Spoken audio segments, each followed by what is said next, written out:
இன்று நாம் கிறிஸ்துவின் தூய்மை மிகு திரு உடல் திரு இரத்த பெருவிழாவை கொண்டாடி மகிழ்ந்திருக்கிறோம். இந்த நிகழ்விலே மாதா தொலைக்காட்சியின் முதன்மை செயல் அலுவலர் அருள் முனைவர் டேவிட் ஆரோக்கியம் அவர்கள் நம்மோடு இணைந்திருக்கிறார். ஃபாதர்.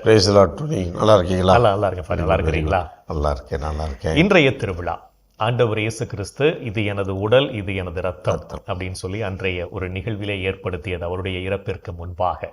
இன்னைக்கு அந்த தூய்மை மிகு திரு உடல் திரு ரத்த பெருவிழாவை நாம் கொண்டாடி கொண்டிருக்கிறோம். இந்த விழா நமக்கு தரக்கூடிய செய்தி என்னன்னு சொல்லுங்க ஃபாதர். கடவுள் நம்ம கூட இருக்கிறார். ஏன்னா அவர் வாக்குத்தத்தம் கொடுத்துருக்கார், உலகம் முடியும் வரை நான் உங்களோடு இருக்கிறேன். அப்போ அது கொடுத்த வாக்குத்தத்தத்தை கடவுள் எப்படி நம்ம கூட இருக்கிறாருன்னா, அவருடைய உடல் அவருடைய ரத்தம். இது உண்மையிலே இது உடலா ரத்தமா அப்படின்னு சொல்லி நான் சொல்லலையே. இது நானாக யோசித்து பிளான் பண்ணி ஏதாவது ஒரு ஏற்பாடு பண்ணுவோமே அப்படின்லாம் ஒன்றும் இது அவரே சொன்னது. கடைசி ராவணில் அப்பத்தை எடுத்து திராட்சை ரசம் கிண்ணத்தை எடுத்து அதை தன்னுடைய சீடர்கள் வழியாக இதை நினைவாக செய்யுங்கள், இதை கொண்டாடுங்கள், இது என்னுடைய ரத்தம் என்னுடைய உடல், நீங்கள் எல்லோரும் கொண்டாட வேண்டும் என்று அவரே உருவாக்கி கொடுத்த ஒரு அழகான. அதனால் நான் இந்த திருப்பலி பூசையில் அவர் சொன்ன வார்த்தையில் நம்ம மெயினாக சொல்லி அந்த இப்போ நடுப்பூசையில் நம்ம சொல்கிறோம் இல்லைங்களா. அதுக்கு முன்னாடி இறை வார்த்தையை தியானிக்கிறோம். அப்புறம் காணிக்கை பவனி, காணிக்கை முடிச்சோடனே அந்த ஆண்டவருக்கு ஒப்பு கொடுக்குற அந்த ஒரு பகுதி அவர் சொன்ன அதே வார்த்தைகளை நாம் உச்சரித்து குருவானவர் உச்சரித்து அதை சொல்லின பகுதி. அப்புறம் திருவிருந்து சென்று வாருங்கள் நம்ம சொல்கிறோம். அப்போது இது எல்லாமே ஆண்டவருடைய திருவுடல் திரு ரத்தத்தை உள்ளடக்கியதாக தான் அந்த திருவழிபாட்டு கொண்டாட்டங்கள் அமைந்திருக்கின்றன. திருப்பலி இந்த ஆண்டவர் இயேசு கிறிஸ்து உடல் ரத்தம் அப்படின்றது தான் நம்ம ஒவ்வொரு நாளும் நாம் அதை கொண்டாடிட்டு இருக்கிறோம். அதை நினைவு கூர்ந்து நம்ம கொண்டாடுறோம். இதில் பிரிந்த சகோதரர்கள் அவங்களுக்கு இந்த நற்கருணை அப்படின்றது இல்லை. ஆமாம், அது எந்த அளவுக்கு? ஆனா அவங்களையுமே சில பிரிந்த சகோதரர்கள் கத்தோலிக்க கிறிஸ்தவத்தினுடைய பலமே நற்கருணை அப்படின்ற ஒரு இதையும் கோட்பாட்டையும் ரொம்ப நிறைய அவங்க ஏத்துக்க தயங்குறது இல்லை.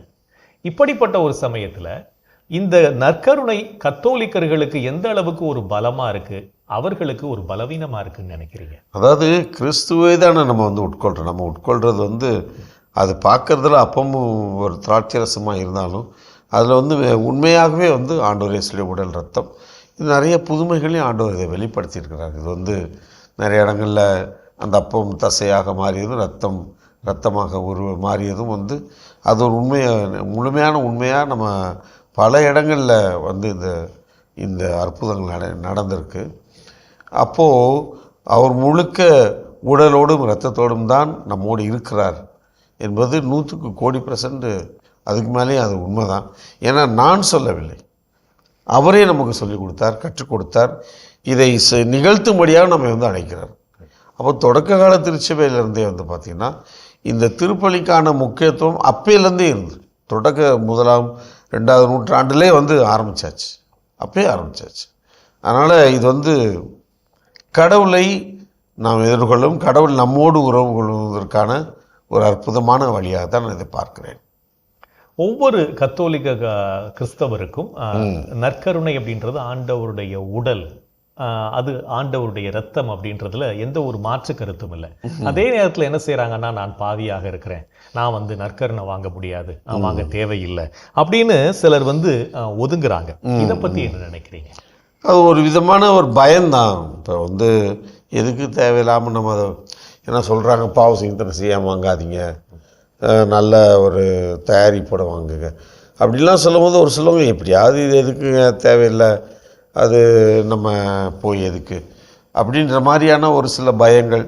இல்லை என்ன செய்வாங்க, ஒரு சிலவங்க அவங்க போகாமல் இருக்கிறதுக்கு பங்கு சமையல் சரியில்லை, இந்த சிஸ்டர் சரியில்லை, போப்பாண்டவர் சரியில்லை, எல்லாருமே சரியில்லை அப்படின்னு சொல்லிட்டு இவங்க கரெக்டாக இருக்கிற மாதிரி இவங்க ஒரு ஓரமாக எதுலேயுமே ஈடுபடாமல் இருப்பதற்கு இவர்களாக உருவாக்கி கொண்ட ஒரு சில விஷயங்கள். அதனால் இந்த உடல் ரத்தம் என்பது கடவுள் நமக்கு கொடுத்த ஒரு கொடை, அவரே நமக்கு கொடுத்த கொடை. அப்போது இதை நாம் அவர் 2வது நினைவாக செய்யுங்கள் வேறு சொல்கிறார். அப்போ இது வந்து கண்டிப்பாக நாம் ஒவ்வொரு முறையும் நிறைவேற்றி தான் ஆக வேண்டியிருக்கிறது. ஆண்டவர் நம்மை தேடி வரும்போது நாம் ஆண்டவரை புறக்கணித்து நாம் விலகி சென்று விடுகிறோம். அதுக்கப்புறம் வந்து ஆண்டவர் எனக்கு அது செய்யலை இது செய்யலை அப்படின்னு குற்றச்சாட்டுகளை வைக்கிறோம். நீங்க சொல்ற மாதிரி திருவையில் உள்ள அனைவருமே சரியானவர்கள் அல்ல, நான் மட்டும்தான் சரியானவன் அப்படின்ற ஒரு மனநிலையில ஆண்டவர் நமக்கு தரக்கூடிய ஆசையை தவிர்த்து விடுகிறோம். அதை பெற்றுக்கொள்ளாமல் நிறைய வாழ்க்கையில் துன்பங்களை அனுபவிக்கிறோம். அதே சமயத்துல ஃபாதர், நற்கருணையை வாங்கும் போது சில முன்னேற்பாடுகளை நம்ம செய்யணும். உதாரணத்துக்கு வந்து கட்டாயம் ஒவ்வொரு கிறிஸ்தவர்களும் செய்ய வேண்டியது ஒப்புரவு அருள் அடையாளம். கரெக்ட். அது இருந்தா கட்டாயம் நமக்கு வந்து எந்த ஒரு பயமும் இல்லை, நற்கருணை வாங்குறதுக்கு எந்த ஒரு தடையும் இல்லை, நம்ம மனசு சுத்தமா இருக்கும். அதே நேரத்துல நற்கருணை வாங்குவதற்கு 1 மணி நேரத்துக்கு முன்பாக நாம எதையும் சாப்பிடக்கூடாது. அந்த நற்கருணை நோன்பு ஏன் அவசியம் நினைக்கிறேன்? அது ஆக்சுவலாக டெக்னிக்கலாக பார்த்தீங்கன்னா, நம்ம எதாவது கண்ட குப்பை எதையாவது ஒன்று சாப்பிட்டுவிட்டு அதுக்கப்புறம் போய் நன்மை வாங்கும் போகும்போது வாந்தி எடுத்துட்டிங்கன்னா அது எல்லாமே வந்து ஒரு அவசங்கை தானே. ஸோ அதுவும் ஒரு தேவையில்லாத உணவுகளை சாப்பிட்டு நம்ம வந்து நன்மை வாங்குறதுக்கு முன்னாடி சிக்காயிட்டோம்னா வாங்குகிற நன்மையை வந்து நம்ம இது பண்ணி வீணடிக்கிறோமே, இயேசுவுக்கு வந்து ஒரு அவசங்கை செய்கிறோமே, அதில் ஒரு உள்கருத்து இருக்குது.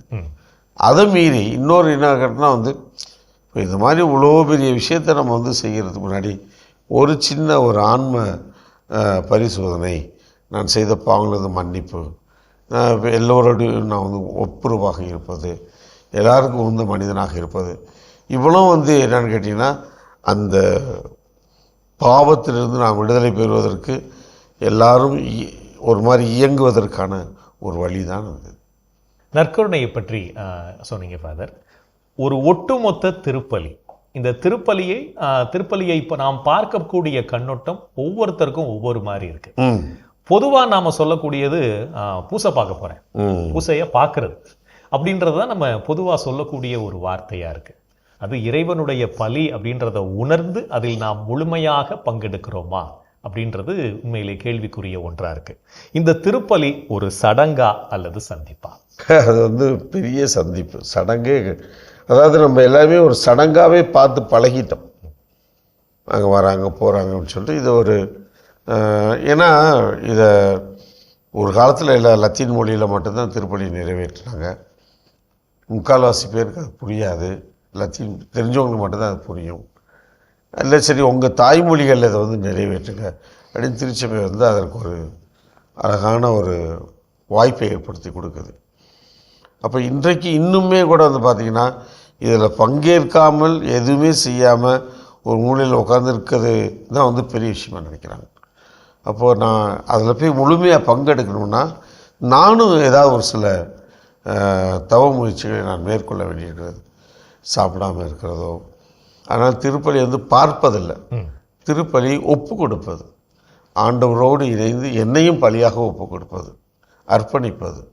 அப்போ அது அங்கே வந்து ஆண்டவர் மட்டும் இல்லை, நானும் பலியாகிறேன், என் பாவ வாழ்க்கைக்கு நான் பலியாகிறேன். அப்போ இந்த புரிதெல்லாம் வந்து எல்லாத்தையுமே எப்பவுமே இருக்கிறது ரொம்ப நல்லது. இன்றைய மறைக்கல்வி வகுப்புகளின் வாயிலாக, இன்றைய மறைக்கல்வி மட்டுமல்ல என்றைக்குமே மறைக்கல்வி வழியாக நாம் அதைத்தான் கற்றுக்கொண்டிருக்கோம். திருப்பலினா என்ன, அதில் எப்படி நம்முடைய பங்கேற்பு இருக்கணும் அப்படின்றதெல்லாம் இருந்தாலும் காலப்போக்கிலே நமக்கு வரக்கூடிய பல்வேறு, ஏன்னா நம்ம டீலிங் வித் ஹியூமன் பீயிங்ஸ் இல்லையா. இங்கே இருக்கிறவங்க சொல்லிக் கொடுக்குறவங்களும் ஹியூமன்ஸ் தான், கற்றுக்கிறவங்களும் மனிதர்கள் தான். அப்போ இதில் வந்து எப்போவுமே வந்து ஒரு ஒரு ஒரு பீக் இருக்கும், இன்னொரு கீழே டவுன் போயிடும். அப்போ இது நம்ம தான் வந்து அதற்காக தான் திருச்சபை உங்களுக்கு இது தவசு காலம், திருவருகை காலம், பொது காலம், பிறப்பின் காலம், உயிர்ப்பின் காலம் சொல்லிட்டு ஒவ்வொன்றா வகையாக பிரித்து ஒவ்வொருத்தரும் அந்த சூழல் கேட்டார் போல் நமக்கு நிறைய காரியங்களை கற்றுத்தருகிறது. அப்போ அதை நம்ம இது ஒரு தொடர் பயணம் தான். நான் முடிச்சுட்டே புகுந்தன் வாங்கிட்டே எல்லாம் முடிஞ்சு வச்சுன்னா வந்து எல்லாமே முடிஞ்சு வச்சு அவ்வளோதான். நம்முடைய நம்பிக்கையில் எப்பவுமே ஒரு மறுமலர்ச்சி இருக்கணும், அதை வளர்ந்து கொண்டே இருக்கலாம். நன்றிங்க ஃபாதர். இன்றைய நாளில் கிறிஸ்துவின் தூய்மை மிகு திரு உடல் திரு ரத்த பெருவிழா நாளில் திருப்பலி எந்த அளவுக்கு முக்கியமானது, அதில் நாம் எப்படி ஒரு முழுமையான ஆத்மார்த்தமான பங்கேற்க வேண்டும் அப்படின்றத பகிர்ந்துக்கிட்டீங்க. நன்றிங்க ஃபாதர். நன்றி.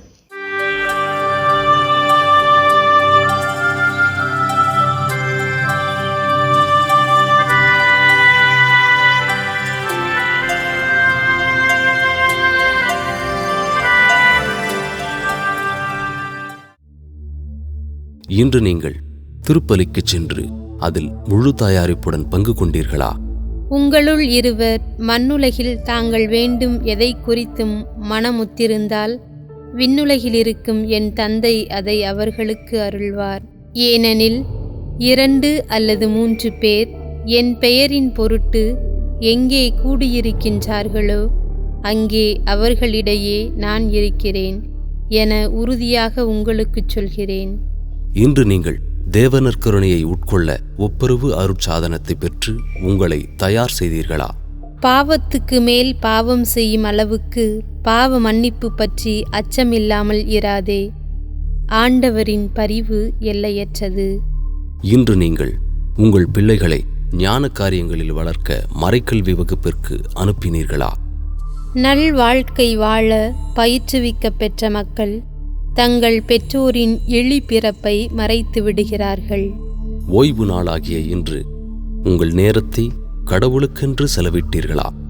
எதிர்நோக்கி இருப்பதில் மகிழ்ச்சி கொள்ளுங்கள். துன்பத்தில் தளரா மனத்துடன் இருங்கள். இறை வேண்டலில் நிலைத்திருங்கள். இன்று உங்கள் குடும்பத்தினரோடு உரையாட நேரம் ஒதுக்கினீர்களா? உடன் பிறப்புகள் போன்று ஒருவருக்கொருவர் உளம் கனிந்து அன்பு காட்டுங்கள். பிறர் உங்களை விட மதிப்புக்கு உரியவரென எண்ணுங்கள்.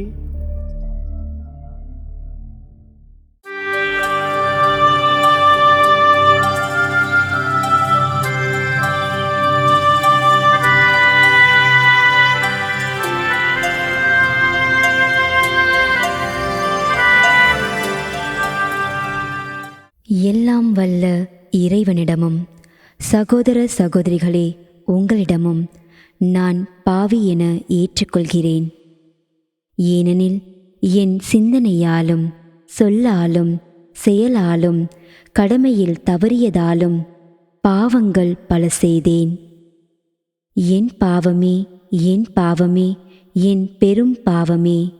ஆகையால் எப்போதும் கன்னியான புனித மரியாவையும் வானதூதர் புனிதர் அனைவரையும் சகோதர சகோதரிகளே உங்களையும் நம் இறைவனாகிய ஆண்டவரிடம் எனக்காக வேண்டிக்கொள்ள மன்றாடுகிறேன். ஆமேன்.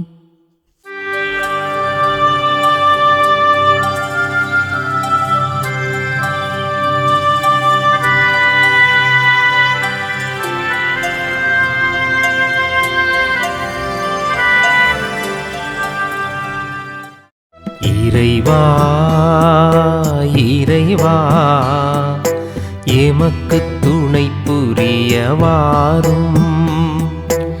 ஆண்டவரே எமக்கு துணை புரிய விரைந்து வாரும். தந்தைக்கும் மகனுக்கும் தூய ஆவியார்க்கும் மாட்சி உண்டாவதாக. தொடக்கத்தில் இருந்தது போல் இப்பொழுதும் எப்பொழுதும் என்றென்றும் இருப்பதாக. ஆமென்.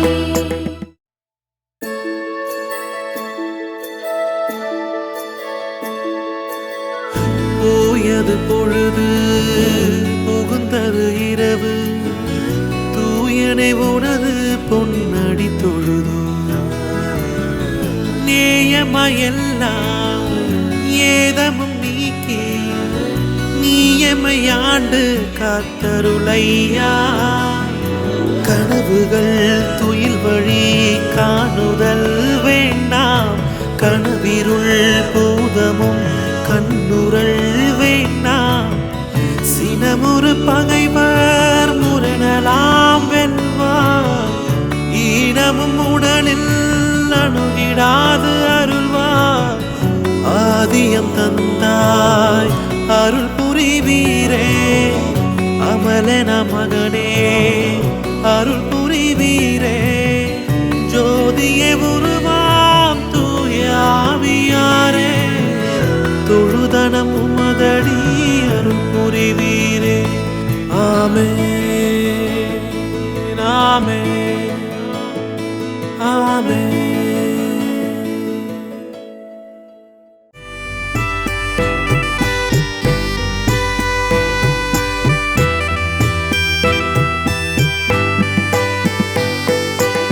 ஆண்டவர் தம் சிறகுகளால் உம்மை அரவணைப்பார். இரவின் திகிலுக்கு நீரஞ்ச மாட்டீர். இரவின் திகிலுக்கு நீரஞ்ச மாட்டீர். ஆண்டவர் தம் சிறகுகளால் உம்மை அரவணைப்பார். இரவின் திகிலுக்கு நீரஞ்ச மாட்டீர். இரவின் திகிலுக்கு நீரஞ்ச மாட்டீர்.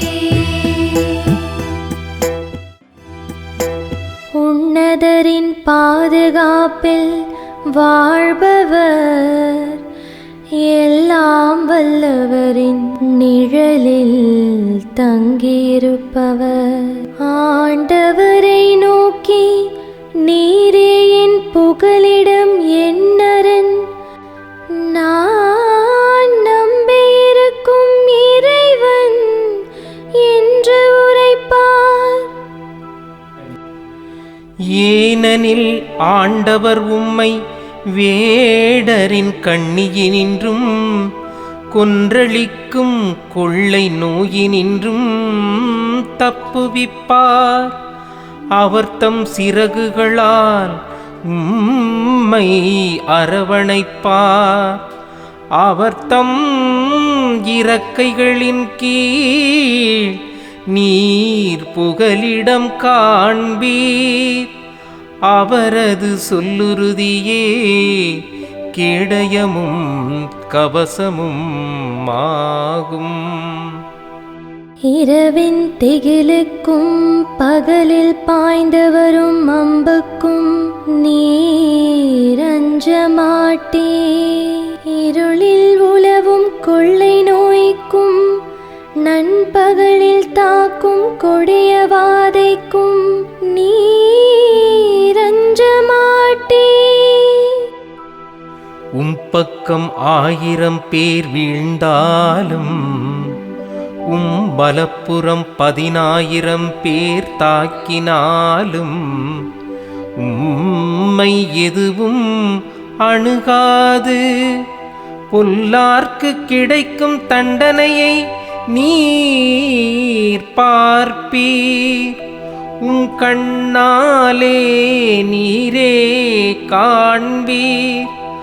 ஆண்டவரைவும் புகலிடமாய்க் கொண்டீர். உன்னதரை உம் உறைவிடமாய்க் கொண்டீர். ஆகவே தீங்கு உமக்கு நேரிடாது, வாதைவும் கூடாரத்தை நெருங்காது. நீர் செல்லும் இடமெல்லாம் உம்மை காக்கும்படி தம் தூதருக்கு அவர் கட்டளையிடுவார். கால் கல்லின் மேல் மோதாதபடி தங்கள் கைகளில் அவர்கள் உம்மை தாங்கிக் கொள்வார்கள். சிங்கத்தின் மீதும் பாம்பின் மீதும் நீர் நடந்து செல்வீர். இளஞ்சிங்கத்தையும் விரியன் பாம்பையும் நீர் மிதித்து போடுவீர். அவர்கள் என் மீது அன்பு கூர்ந்ததால் அவர்களை விடுவிப்பேன். அவர்கள் என் பெயரை அறிந்துள்ளதால் அவர்களை பாதுகாப்பேன். அவர்கள் என்னை நோக்கி மன்றாடும்போது அவர்களுக்கு பதிலளிப்பேன். அவர்களது துன்பத்தில் அவர்களோடு இருப்பேன். அவர்களை தப்புவித்து பெருமைப்படுத்துவேன். நீடிய ஆயுளால் அவர்களுக்கு நிறைவளிப்பேன். என் மீட்பை அவர்களுக்கு வெளிப்படுத்துவேன். தந்தைக்கும் மகனுக்கும் தூய தூய ஆவியார்க்கும் மாட்சி உண்டாவதாக. தொடக்கத்தில் இருந்தது போல் இப்பொழுதும் எப்பொழுதும் என்றென்றும் இருப்பதாக. ஆமென். ஆண்டவர் தம் சிறகுகளால் உம்மை அரவணைப்பார். இரவின் திகிலுக்கு நீரஞ்ச மாட்டீ, இரவின் திகிலுக்கு நீரஞ்ச மாட்டீ. ஆண்டவர் தம் சிறகுகளால் உம்மை அரவணைப்பார். இரவின் திகிலுக்கு நீரஞ்ச மாட்டீர், இரவின் திகிலுக்கு நீரஞ்ச மாட்டீர்.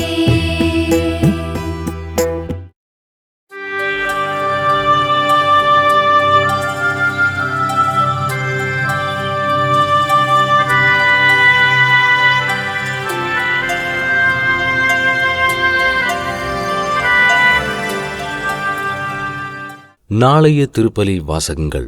முதல் வாசகம் அரசர்கள் முதல் நூலிலிருந்து வாசகம். அதிகாரம் 17. இறை வார்த்தைகள் 1 முதல் 6. பதிலுரை பாடல். திருப்பாடல் அதிகாரம் 121. இறை வார்த்தைகள் 1 முதல் 8. மத்தேயு எழுதிய தூய நற்செய்தியிலிருந்து வாசகம். அதிகாரம் 5. இறை வார்த்தைகள் 1 முதல் 12 வரை. அக்காலத்தில் இயேசு மக்கள் கூட்டத்தைக் கண்டு மலை மீது ஏறி அமர அவருடைய சீடர் அவர் அருகே வந்தனர். அவர் திருவாய் மலர்ந்து அவர்களுக்கு கற்பித்தவை. ஏழையரின் உள்ளத்தோர் பேறு பெற்றோர், ஏனெனில் விண்ணரசு அவர்களுக்கு உரியது. துயருருவோர் பேறு பெற்றோர், ஏனெனில் அவர்கள் ஆறுதல் பெறுவார்கள். கனிவுடையோர் பேறு பெற்றோர், ஏனெனில் அவர்கள் நாட்டை உரிமைச் சொத்தாக்கிக் கொள்வார்கள். நீதியின் பால் பசித்தாகம் கொண்டோர் பேறு பெற்றோர், ஏனெனில் அவர்கள் நிறைவு பெறுவார்கள். இரக்கமுடையோர் பேறு பெற்றோர், ஏனெனில் அவர்கள் இரக்கம் பெறுவார்கள். தூய்மையான உள்ளத்தோர் பேறு பெற்றோர், ஏனெனில் அவர்கள் கடவுளை காண்பார்கள். அமைதி ஏற்படுத்துவோர் பேறு பெற்றோர், ஏனெனில் அவர்கள் கடவுளின் மக்கள் என அழைக்கப்படுவார்கள். நீதியின் பொருட்டு துன்புறுத்தப்படுவோர் பேறு பெற்றோர், ஏனெனில் விண்ணரசு அவர்களுக்கு உரியது. என் பொருட்டு மக்கள் உங்களை இகழ்ந்து துன்புறுத்தி உங்களை பற்றி இல்லாதவை பொல்லாதவையெல்லாம் சொல்லும்போது நீங்கள் பேறு பெற்றவர்களே, மகிழ்ந்து பேறு வகை கொள்ளுங்கள். ஏனெனில் விண்ணுலகில் உங்களுக்கு கிடைக்கும் கைமாறு மிகுதியாகும். இவ்வாறே உங்களுக்கு முன்னிருந்த இறைவாக்கினர்களையும் அவர்கள் துன்புறுத்தினார்கள். ஆண்டவரின் அருள்வாக்கு. கிறிஸ்துவே உமக்கு புகழ். ஆண்டவரே, உம் கையில் என் உயிரை ஒப்படைக்கின்றேன். ஆண்டவரே, உம் கையில் என் உயிரை ஒப்படைக்கின்றேன். உண்மையின் ஆண்டவராகிய கடவுளே, எம்மை மீட்டவர் நீரே. ஆண்டவரே, உம் கையில் என் உயிரை ஒப்படைக்கின்றேன். தந்தைக்கும் மகனுக்கும் தூய ஆவியார்க்கும் மாட்சி உண்டாவதாக. ஆண்டவரே, உம் கையில் என் உயிரை ஒப்படைக்கின்றேன். என் அன்பு சகோதர சகோதரிகளே, கடவுளின் கருணை எண்ணி பார்த்து அவரை போற்றி புகழ்ந்து அவரை ஆராதிப்போம். இன்றைய நாளில் எத்தனை விதமான நன்மைகளை கடவுள் நமக்கு செய்திருக்கிறார். அவரை புகழ்வோம், அவருக்கு ஆராதனை செய்வோம். அன்பர்களே, இன்றைய தினத்திலே புலம்பெயர்ந்து வாழ்கின்ற நம் சகோதர சகோதரிகளுக்காய் நாம் உருக்கத்தோடு ஜெபிப்போம். எங்கள் அன்பே உருவான இயேசு ஆண்டவரே, இதோ புலம்பெயர்ந்து வாழ்கின்ற என் சகோதரனை சகோதரி எண்ணி பார்க்கிறோம். தாய் நாட்டை விட்டு தாய் மண்ணை விட்டு பலவிதமான காரணங்களுக்காக வாழ்க்கையை தேடி, வளங்களை தேடி, உறவுகளை தேடி, ஏன் விடுதலையை தேடி வாழ்ந்து கொண்டிருக்கின்ற எம் புலம்பெயர்ந்த தமிழ் இனத்திற்காக, எம் சகோதரனுக்காக, சகோதரிகளுக்காக ஜெபிக்கிறோம். ஆண்டவரே, எகிப்து மண்ணிலே அடிமைகளாய் கிடந்த உம் மக்களை நீர் தேடி சென்று அவர்களுக்கு விடுதலையை நீர் கொடுத்தீரே. ஆம் ஆண்டவரே, எம் சகோதரனுக்காக, சகோதரிக்காக, தன் தாய் நாட்டை இழந்து வாழ்கின்ற இவர்களுக்காய் நீர் விடுதலையை நீர் பெற்றுத்தர வேண்டும் என்று உம்மை கெஞ்சி கேட்கிறோம். அவர்களை ஆசீர்வதித்தருளும். அவர்கள் வாழ்கின்ற நாட்டிலே, அந்த பகுதியில் இருக்கின்ற அந்த நாட்டை சார்ந்த ஒவ்வொருவரையும் நீர் ஆசீர்வதியும். இந்த பிள்ளைகளுக்கு நீர் ஆதரவாய் இரும். நீர் இந்த பிள்ளைகளை ஒவ்வொரு நாளும் ஆதரிக்க வேண்டும் என்று சொல்லி உம்மை கெஞ்சி கேட்கிறோம். எங்கள் அன்பு அன்னையே, புலம்பெயர்ந்து வாழ்கின்ற என் சகோதர சகோதரிகளுக்காய் பரிந்து பேசும்படியாய் உம்மை கெஞ்சி கேட்கிறோம். அம்மா, இந்த ஜெபங்களை எல்லாம் எங்கள் ஆண்டவராகிய இயேசுவே உமது வல்லமையான திருநாமத்தின் வழியாய் உம்மை கெஞ்சி மன்றாடுகிறோம். ஆமென். என்று வாழும் உயிருள்ள இறைவன், தந்தை, மகன், தூய ஆவியார் நாம் அனைவரையும் நிறைவாக ஆசீர்வதிப்பாராக. ஆமென். இன்றைய நிகழ்விலே மாதா தொலைக்காட்சியின் முதன்மை செயல் அலுவலர் அருள்முனைவர் டேவிட் ஆரோக்கியம் அவர்கள் நம்மோடு இணைந்து தனது சிந்தனைகளை பகிர்ந்து கொண்டார். மீண்டும் உங்கள் அனைவருக்கும் கிறிஸ்துவின் தூய்மை மிகு திரு உடல் திரு இரத்த பெருவிழா வாழ்த்துக்களை தெரிவித்துக் கொள்கிறோம். இயேசுவுக்கு புகழ், இயேசுவுக்கே நன்றி. மரியே வாழ்க.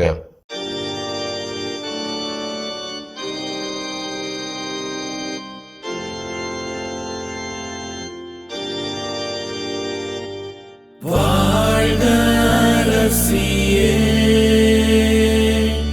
தயை மிகு அன்னையே, வாழ்வே இனிமையே, தஞ்சமே வாழ்க. தாயகம் இழந்த ஏவாயின் மக்கள் தாயே என்றும் கூவி அழைத்தோம். கண்ணீர் கனவாய் நின்றும்மை நோக்கி கதறியே அழுதோம், பெருமூச்சறிந்தோம். ஆதலால் ஏமக்காய் பரிந்துரைப்பவரே, அன்புடன் எம்மை கடைக்கண் பாரே. திரு வயிற்றின் கனியாம் இயேசுவே, இம்மை வாழ்வின் இறுதியில் காட்டுவே. கருணையின் உருவே, தாய்மையின் கனிவே, இனிமையின் அன்னையே மரியா போற்றி.